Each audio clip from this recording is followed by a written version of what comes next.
ইয়াউমাল কিয়ামাতি আ'মা। কিয়ামতের ময়দানে যখন সে বলতে থাকবে ইয়া রাব্বাল আলামিন ক্বালা রাব্বি লিমা হাশারতানি আ'মা ওয়া ক্বাদ কুনতু বাসীরা।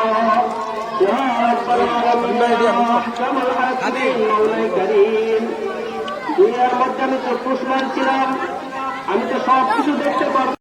আমার ইবাদত ছেড়ে তুমি সংসারের কাজের মধ্যে লিপ্ত হয়েছ, আমার ইবাদত ছেড়ে তুমি দোকানের মধ্যে পড়েছিলে, আমার ইবাদত ছেড়ে তুমি রাজনীতির করেছিলে, দুনিয়ার মধ্যে আমাকে তুমি বলেছিলে, এই কারণে আজকে আমি